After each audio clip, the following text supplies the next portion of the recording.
शुक्रिया। आज सामा मुख्य चौक में जश्न का माहौल है।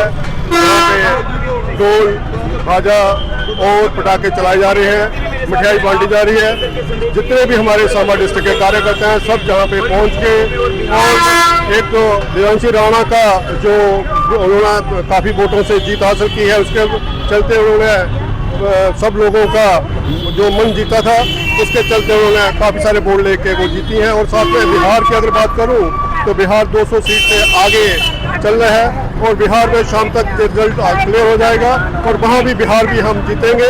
और एक बार फिर से मोदी जी की और नीतीश जी की सरकार बनने जा रही है।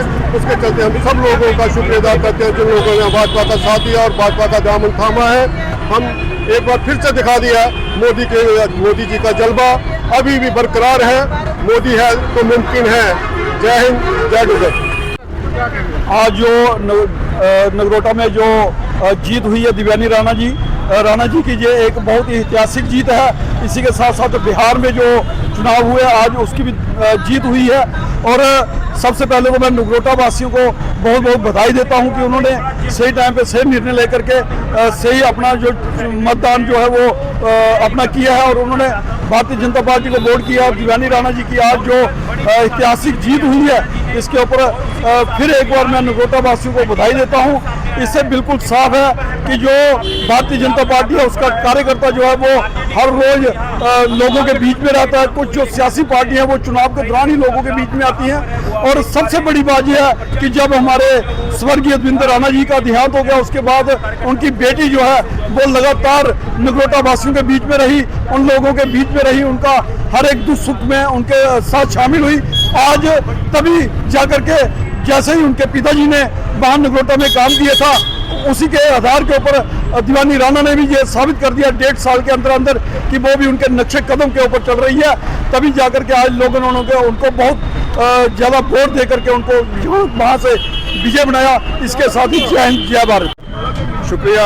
आज सामा मुख्य चौक में जश्न का माहौल है। यहाँ पे ढोल बाजा और पटाखे चलाए जा रहे हैं, मिठाई बांटी जा रही है। जितने भी हमारे सामा डिस्ट्रिक्ट के कार्यकर्ता हैं सब जहाँ पे पहुँच के, और एक तो देवांशी राणा का जो उन्होंने काफ़ी वोटों से जीत हासिल की है, उसके चलते उन्होंने सब लोगों का जो मन जीता था, उसके चलते उन्होंने काफ़ी सारे वोट लेके वो जीती हैं। और साथ में बिहार की अगर बात करूं तो बिहार 200 सीट से आगे चल रहा है, और बिहार में शाम तक रिजल्ट क्लियर हो जाएगा, और वहाँ भी बिहार भी हम जीतेंगे। और एक बार फिर से मोदी जी की और नीतीश जी की सरकार बनने जा रही है। उसके चलते हम सब लोगों का शुक्रिया अदा करते हैं जिन लोगों ने भाजपा का साथ दिया और भाजपा का दामन थामा है। हम एक बार फिर से दिखा दिया मोदी जी का जलवा अभी भी बरकरार है। मोदी है तो मुमकिन है। जय हिंद, जय गुजर। आज जो नगरोटा में जो जीत हुई है दिव्यानी राणा जी की, ये एक बहुत ही ऐतिहासिक जीत है। इसी के साथ साथ बिहार में जो चुनाव हुए आज उसकी भी जीत हुई है।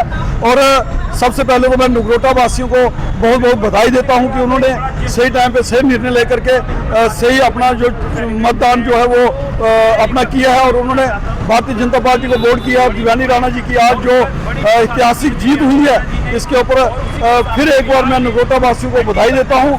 इससे बिल्कुल साफ है कि जो भारतीय जनता पार्टी है उसका कार्यकर्ता जो है वो हर रोज लोगों के बीच में रहता है। कुछ जो सियासी पार्टी है वो चुनाव के दौरान ही लोगों के बीच में आती हैं। और सबसे बड़ी बात यह है कि जब हमारे स्वर्गीय देवेंद्र राणा जी का देहांत हो गया, उसके बाद उनकी बेटी जो है वो लगातार नगरोटा वासियों के बीच में रही, उन लोगों के बीच में रही, उनका हर एक दुख सुख में उनके साथ शामिल हुई। आज तभी जाकर के जैसे ही उनके पिताजी ने वहां नगरोटा में काम किया था, उसी के आधार के ऊपर दिव्यानी राणा ने भी ये साबित कर दिया 1.5 साल के अंदर अंदर कि वो भी उनके नक्शे कदम के ऊपर चल रही है। तभी जाकर के आज लोगों ने उनको बहुत ज़्यादा वोट दे करके उनको वहाँ से विजय बनाया। इसके साथ ही जय हिंद, जय भारत।